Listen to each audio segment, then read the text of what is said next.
کہتا ہے کہ میرے پاس پیسے نہیں ہیں تو ان کو ایٹ لیسٹ اس کے لیے فنڈز پرووائڈ کیا جاتا ہے. مگر اس میں there's a lot of culture change and I think یہ آہستہ آہستہ بہتر ہوگا. مگر اگر آپ کا گورنمنٹ سینٹر بالکل بھی ٹھیک ہو گیا, ایک دم سے ٹھیک ہو گیا, جو کبھی سے نہیں ہوگا مگر ٹھیک ہو گیا, تو پھر بھی مور دین ہاف آپ کی population still going to a place جہاں پہ دیر از نو اکاؤنٹیبلٹی. اچھا, اب یہ تو ہم بڑے ہاسپٹلس کی بات کر رہے ہیں, چھوٹے گورنمنٹ کے جو ہاسپٹلس ہیں ان کی بات کر رہے ہیں. جیسے آپ نے بھی بات ذکر کیا, زیادہ تر لوگ تو کلینکس ہی جاتے ہیں, یا پھر وہ جو چھوٹے ڈاکٹر ہوتے ہیں, اور کچھ شاید اچھا کام بھی کرتے ہوں گے, اور کچھ تو ایسے کہتے ہیں کہ یار تھیلا لگا دو, ٹیکا لگا لو. ایسے جو پیشنٹس ہیں, مطلب ان کو کیا کہا جائے, کیونکہ یہاں پر ہر ایک بات اپنے مدد آپ پہ ہی آ جاتی ہے نا ڈاکٹر صاحب, کہ آپ کو بھی احتیاط کرنی چاہیے, لیکن کیا احتیاط ممکن ہی ہے بھی ہے؟ پتہ چلے گا تو احتیاط کریں, پتہ چلے گا تو احتیاط ہوگی, لیکن اگر پتہ بھی چل گیا تو احتیاط. جی جی ڈاکٹر صاحب. ایگزیکٹلی, پتہ چلے گا تو احتیاط ہے. دی ادر تھنگ اس کے ایک سوال obviously آتا ہے کہ پاکستان کیوں, تو اس کا جو دوسرا پہلو یہ بھی ہے کہ پاکستان کے اندر, پاکستان اگین دنیا کا ون آف دا لارجسٹ, وہ ملک ہے جس کے اندر تھیراپیوٹک انجیکشن یعنی کہ علاج کے لیے انجیکشن کا استعمال سب سے زیادہ ہے. اینڈ اس کی دونوں ریزنز ہیں, ایک تو پیشنٹس ڈیمانڈ کرتے ہیں کہ ٹیکا لگا دیں جلدی طبیعت بہتر ہو جائے گی, اینڈ ڈاکٹر کو بھی لگتا ہے کہ ہاں ٹیکے سے طبیعت بہتر ہو جائے گی. آپ نے خود سنا ہوگا کہ بخار میں نے جا کے ڈرپ لگا لی, میری طبیعت بہتر ہو گئی. تو ہر ڈرپ جو لگتی ہے نا آپ کو, وہ ایک آپ کے لیے ڈینجر ہے. وہ اس سے آپ کو HIV, ہیپیٹائٹس سی, یہ بیماری لگ سکتی ہے. تو کیا کیا جائے؟ تو obviously جو لوگ جا رہے ہیں ڈاکٹر کے پاس, اگر نہایت ضروری نہ ہو تو انجیکشن ڈرپ نہ لگائیں. اگر وہ افورڈ کر سکیں تو انجیکشن جو ڈرپ اپنے ساتھ لے کے آئیں, ایز اپوز ٹو وہاں جو رکھے ہوئے ہیں وہ استعمال کریں. اینڈ اگین ہمارا کلچر نہیں ہے, مگر ایٹ لیسٹ ڈاکٹر سے یا نرس سے بولیں کہ پلیز ہمارے سامنے یہ نیڈل کھولیں, تاکہ آپ کو پتہ ہے کہ یہ فریش جا رہا ہے. کبھی کبھی تو ناراض ہو جاتے ہیں اگر ایسے آپ سوال پوچھیں ان سے. اچھا ڈاکٹر صاحب, This is our culture. This is our culture, بالکل آپ کی بات درست ہے. اچھا, ایک یہ جو آپ نے بات کی نا کہ یہ اس پہ خرچہ بہت ہوتا ہے, میں آپ سے جاننا چاہ رہا ہوں, آپ کا بہت ایک وسیع ایکسپیرینس ہے انفیکشس ڈیزیز میں, ان ایکشن کا کاسٹ کیا ہے؟ مطلب یہ جس ہم ڈیزیز برڈن کی بات کر رہے ہیں, نمبر 1 ہے ہم ہیپیٹائٹس سی میں, ذیابیٹیز میں بھی ہم I think near the top ہی ہیں اس خطے میں, اور HIV کی تو ہمیں اعداد و شمار ہی نہیں پتا, کیونکہ آپ بہتر جانتے ہیں کہ ڈیٹا ملنا ہی پاکستان میں مشکل ہے. کون سی کوئی سروے, جب میں نے 94 میں BBC کے لیے ایک سیریز کی تھی نا HIV پہ, ہاں, تو تب سندھ ایڈز کنٹرول پروگرام نیا قائم ہوا تھا, اس نے کہا تھا 40,000 ہیں پاکستان میں. ہاں, تو پھر وہاں سے آپ الحمدللہ آج بھی وہی فگر. اچھا, آج بھی وہی فگر ہے, تو پھر تو یا تو لوگ بہت اچھا. جی ڈاکٹر صاحب, سوری. نہیں نہیں, اب فگر بڑھ گئی ہے, اتنا تو ہے انفارچونیٹلی. مگر سوری, آپ کا سوال یہ تھا کہ نہیں, میں سوال یہ تھا کہ دیکھیں ہمیشہ بالکل دیکھیں خرچہ کرنا پڑے گا یہ ساری مطلب اس نظام کو بہتر کرنے کے لیے, انفیکشنز کی جو پروٹوکالز ہیں ان کو نافذ کرنے کے لیے, لیکن یہ خرچہ, اس خرچے کو نہ کرنے کا کیا خرچہ ہے, میں یہ آپ سے جاننا چاہ رہا ہوں. This is the problem کہ ایون اگر آپ اپنے ہاسپٹل کے MS کو جائیں یا اپنا بجٹ آپ دیکھ رہے ہو اپنے چھوٹی کلینک کا, تو the problem is کہ انفیکشن کنٹرول کے جو یا انفیکشن پریونشن کے جو پروٹوکالز ہوتے ہیں, اس کے اندر جو not doing it یعنی کہ جو انفیکشن ہو گیا ہے اس کا خرچہ آپ اس میں ڈالنا بہت مشکل ہوتا ہے. اس میں یہ ہوتا ہے کہ آپ نے اتنے ہینڈ ہائیجین یا ہاتھ صاف کرنے کی ڈسپینسر آپ کو لینے ہیں, آپ کو اتنے نئے سرنجز لینے ہیں, جبکہ کم سے شاید فائدہ ہو جائے گا. مگر انفارچونیٹلی اس میں یہ ایکویٹ کرنا بہت مشکل ہوتا ہے ایٹ این انڈیویجول لیول, کہ اگر نہیں کریں گے تو اس سے نقصان کیا ہوگا. اینڈ پرابلم یہ ہے کہ ایون اگر HIV کی بات کریں, اگر میں آج کلینک کسی کے جاتا ہوں, مجھے آج HIV لگتا ہے, تو مجھے تو پتہ لگے گا 2 سال بعد, 3 سال بعد. تو it's hard for me to go back and say کہ آپ نے مجھے یہ انفیکشن لگایا تھا, unless کوئی آؤٹ بریک ہوا جیسے کہ ابھی ہو رہا ہے. تو you're 100% right. یہ نہیں کرنے کا خرچہ لانگ ٹرم میں بہت زیادہ ہے, مگر اس کو جسٹیفائی کرنا ہمیشہ مشکل ہوتا ہے.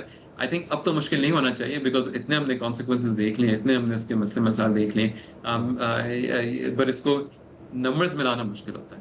صحیح ہے. اچھا, میں آخری ایک سوال کر لوں؟ ضرور. میں نے اپنی زندگی میں اب تک سب سے پہلا ملیریا ایریڈیکیشن پروگرام دیکھا تھا جو یو ایس ایڈ کی مدد سے پاکستان میں ایوب خان نے شروع کیا تھا. مچھر الحمدللہ آج شام تک بھی مجھے کاٹ رہے تھے. دوسرا پروگرام میں نے دیکھا ٹی بی کنٹرول پروگرام, وہ بھی کئی برسوں سے ہم دیکھ رہے ہیں اور اسے کسی حد تک کامیاب بھی بتایا جاتا ہے. ایک ہے ایڈز کنٹرول پروگرام. اچھا, یہ جتنے بھی اس طرح کے پروگرام ہوتے ہیں سرکاری, کیا ان کی یہ بھی ذمہ داری ہوتی ہے کہ اس بیماری کے حوالے سے جو علاج کا پروٹوکول ہے اس پہ سختی سے نہ صرف عمل کروائیں بلکہ انسپیکشن کا سسٹم بھی ڈیولپ کریں؟ So I think اور آپ کے سوال سے میں ایک اور چیز I do want to point out جو مجھے خیال آیا کہ ایک چیز we do need to understand کہ جو ہمارا HIV کنٹرول پروگرام جو ہے اس میں جو کنٹرول ہے یعنی کہ پریونشن ہے, بچاؤ ہے, اس کا پورا فوکس جو ہے وہ ہمارے جو کلاسک جو طریقے HIV پھیلنے کے جو ہے اس پہ ہیں. یعنی کس پر ہے؟ سوری, ریزنس پہ. جنسی تعلقات سے یا مدر ٹو چائلڈ جو ہوتا ہے یا انجیکشن لگانے والے جو ڈرگز ہوتے ہیں اس سے, وہ جو دنیا بھر میں بھی نو کہ these are the ways HIV پھیلتا ہے. HIV کنٹرول پروگرام کا کام یہ نہیں ہے کہ وہ ہر چھوٹے کلینک میں ہسپتال میں جا کے دیکھے کہ وہ انجیکشن سے لگا رہے ہیں کہ لگا رہے ہیں. یہ کام ہے یہ کیونکہ اس کا تعلق صرف HIV یہ ہیپیٹائٹس سی سے ہے, ہیپیٹائٹس بی سے ہے, بہت ساری چیزوں سے. تو اس کا یہ جو ہے نا یہ سارا programme comes under the government, comes under the health care commissions کہ وہ اس کو انفورس کریں. In terms of treatment تو I think treatment point of view سے بالکل جو HIV کنٹرول پروگرام کا مینڈیٹ ہی یہ ہے کہ ٹریٹ کریں. یہ ایک بیماری, ایک infection I can tell you ہے جو کہ ابھی تک اس کی ٹریٹمنٹ از ویری کنٹرولڈ. وہ ہر کوئی نہیں دے سکتا, صرف کچھ ہی سینٹرز دے سکتے ہیں. اینڈ جب کم لوگ ٹریٹمنٹ دے رہے ہوتے ہیں یا ریسٹرکٹیڈ لوگ ٹریٹمنٹ دے رہے ہوتے ہیں تو اس کو مانیٹر کرنا بھی آسان ہے. تو 2 سال پہلے ہم نے ایک سروے کیا تھا, پورے پاکستان کا کیا تھا, ٹو سی کہ ہمارے جو لوگ ٹریٹمنٹ دے رہے ہیں ان کے آؤٹ کم کیا ہے, کیا وہ صحیح سے دوائی مطلب آؤٹ کم صحیح ہے کہ نہیں ہے. And it was good. 95% لوگوں کے اندر وی ہیڈ ایڈیکویٹ, بالکل صحیح آؤٹ کم تھا ان کا. تو ٹریٹمنٹ از فائن, مگر the prevention part of it we have to be very careful کہ یہ جو پھیل رہے ہیں, جو آؤٹ بریکس ہو رہے ہیں, this is not the work of the HIV control program to fix, this is the work of the government and the health care commission. Health care commission. ٹھیک ہے. ڈاکٹر عذرا پیچو سے پھر بات کی. بالکل بالکل. تھینک یو ڈاکٹر صاحب. صرف ڈاکٹر عذرا پیچو سے نہیں, پنجاب کی جو کاؤنٹر پارٹ ہے, مطلب کیونکہ دیکھیں یہ تو بلوچستان سے تو ہمیں اسٹارٹس آتے ہیں. اچھا, وہ بڑے پیار سے ہمیں مطمئن کر دیں گے, سارے مطمئن کر دیں گے, ان کا کام ہے. اچھی بات یہ. ڈاکٹر فیصل محمود صاحب بہت شکریہ آپ کا. ایک وقفہ لے لیں.